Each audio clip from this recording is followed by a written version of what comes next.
hurt. Not going to lie, hurt. Nothing against the T-Wolves, but I thought the veteran team would win, even though they were on the road. Anthony Edwards' aunt was great. So this really hurts the Clippers' chances of advancing in the playoffs because now, if they get in, they have to face Phoenix in round one. They're not beating Phoenix. I do think they match up pretty well with Phoenix, and if Kawhi played even 10 minutes a half, be a total handful. Total handful. But this really hurts their chances. So I'll have to redo my playoff bracket from yesterday because I had the Clippers going a long way. I thought they were going to win. So I like a lot about them. Games at home, they probably win last night. Led by 7 late. Games on the road, probably don't win that. So here's the interesting part to me about the Clippers. Mount Ballmer can be volcanic. Steve Ballmer's the richest owner in the NBA.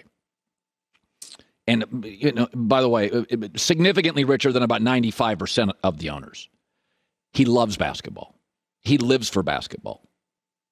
When he was the number 2 guy at Microsoft, he was legendary for just going and hanging out at high school basketball tournaments. Loves the sport. Richest owner in the league. Battling the Lakers. Really shrewd, really clever, really smart, and really intense.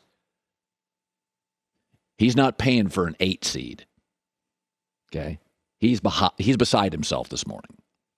So the Kawhi Leonard deal has been underwhelming. Paul George is hurt too much, not quite as clutch as they hoped.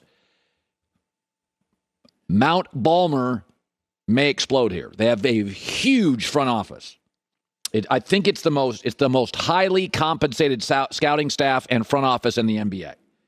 And what compounds it is that when Ballmer bought this team, there's been an opening in the West, right? Sort of like when Michael Jordan retired for baseball for a couple years, all of a sudden the East was wide open. The Lakers have a couple of stars, but they're old and they're falling apart.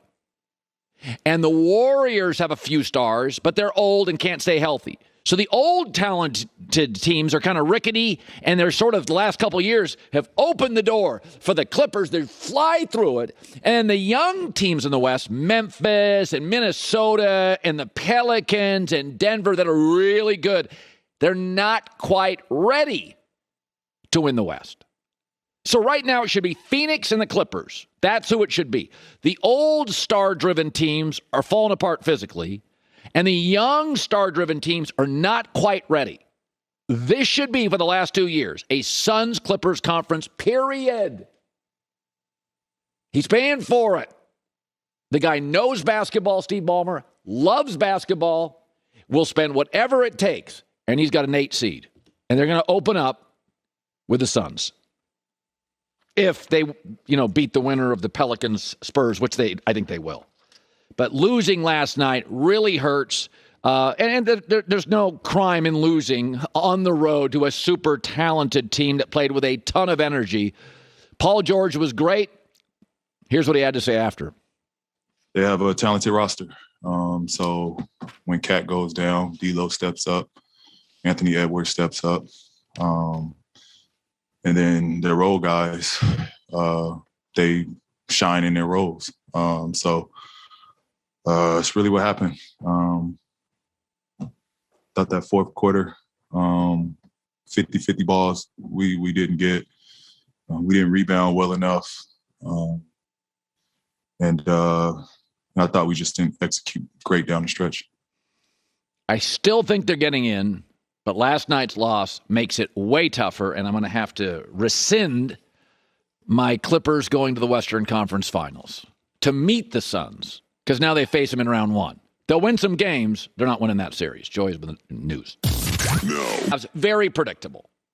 Brooklyn, this was the easiest game to figure out of the two last night, and it's also, Brooklyn's one of the easiest teams to figure out.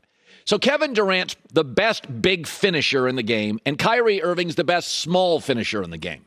If you have the best closers, this was sort of a Shaq-Kobe thing. Shaq was the best big finisher. Kobe was arguably the best smaller finisher. You have a chance to win championships. So I don't know if this team does, because unlike those Laker teams, this Brooklyn team is bad defensively. The bench is suspect. Their chemistry, I'm not sure they have any. But what you saw last night is why I do think they're a dark horse and why everybody else is selling them. I'm buying them now because what you saw was essentially in the first half, Kyrie Irving said, fellas, give me the ball. Cleveland couldn't get their feet under them. They were nervous. They were anxious. They were out thinking the room. And Kyrie Irving was virtually perfect. Then Brooklyn with a huge lead, downshifts. It's hard to just keep that intensity up. Here comes young, pesky Cleveland for the next couple of quarters. And then at the end of the game, Kevin Durant says, all right, young fella, give me the ball and I'll close it. When you have the best big finisher and the best small finisher, it doesn't guarantee a title. And Brooklyn's got a lot of nonsense going on. Is Nash a great coach? Do they have a bench? I don't know if they have the size to beat in Milwaukee. They got holes everywhere. But this is a really predictable outcome. Kevin Durant is a spectacular talent. Offensively, I've said this before, he's one of the only players in league history would beat Michael Jordan in a game of one-on-one. Jordan could never stop him. And he's also wildly underappreciated defensively. Kevin's a great defensive player. He's got some injury stuff. Sometimes he's a bit of emotionally a wanderer. I still think he should be in Golden State. He'd beat Jordan in one-on-one. Not saying he's a better player. I'm saying he'd beat him one-on-one. He could put it on the deck. He could beat him off the dribble. Michael can't get up that high, and he would block Michael's shot at times. He is a gifted once-in-a-lifetime player. Kyrie Irving's a smaller version. He's the best small closer in league history. He is in just filthy good. So, you know what they are? If they were an NFL team, Brooklyn is the NFL team with a great quarterback and superstar wide receiver. Little Cincinnati Bengals to them. Is that you're not sure if they can win a championship, and they got holes all over the place. But if you have a great quarterback and a great wide receiver, you can beat anybody, anytime, any place, anywhere. That's kind of what happened to the Bengals last year. There's a lot of holes, terrible O-line, bad linebackers, young coach, bad owner. But you're like, Burrow's great, Jamar Chase, you can't cover him. And end up beating teams that outgained him, beating teams that sacked him 9 times. Brooklyn's bench is going to get outscored by a Miami. They're going to get pushed around by a Milwaukee. But I get Kyrie and I get Kevin Durant. I can beat anybody. Here's Kyrie talking about his partner, KD. I don't know a lot of 7-footers that are doing what he's doing with the ball in his hands as a playmaker as often as he is. And as when he sits up here and he's talking, sometimes it's hard to really put yourself in his shoes and imagine what he sees out there, and he's seeing above the defense. He's able to make shots, but when he's passing the ball like that, it just brings our level up. Yeah, he's pretty good. By the way, Kevin Love used to play with Kyrie Irving, and Kyrie can drive me crazy. The idea of a quarterback or a basketball star not getting vaxxed and not being able to play home games, I can't wrap my brain around it. I just don't get it. And he gets hurt a lot, and he said the world is flat. But what he did in the first half, Kevin Love, a former teammate, faced him last night for Cleveland, a year away from being really good. Here's Kevin Love on his former teammate, Kyrie Irving. Yeah, I always say about Kyrie in a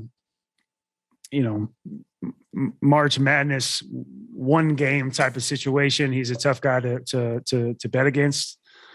Again, seen this movie before, but still, I think that there's just times where he comes out and plays out of his mind, and that's why he's a future Hall of Famer. So you just kind of have to tip your hat to him. He's hit some really tough contested shots today. Yeah. By the way, Cleveland is really young and is going to be spectacular. Cleveland feels like Milwaukee 2 years ago. They feel like, man, they need like one free agent piece maybe on the wing.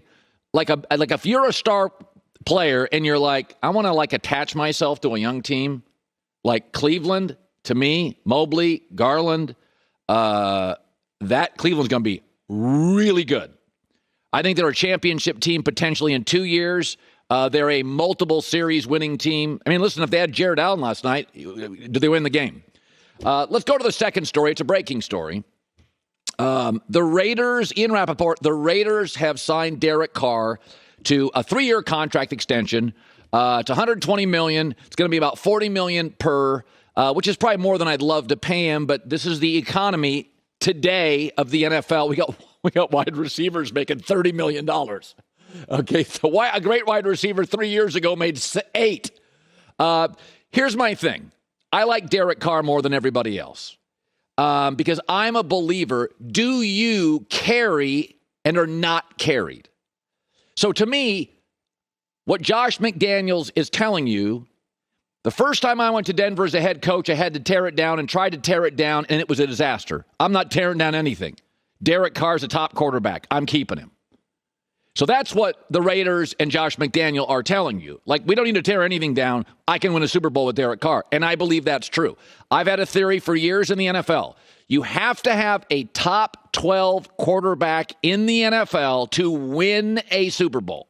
Not just get there. Jared Goff got there. To win a Super Bowl. Because the two hardest games of the year are your conference championship and the Super Bowl. So don't tell me you get there.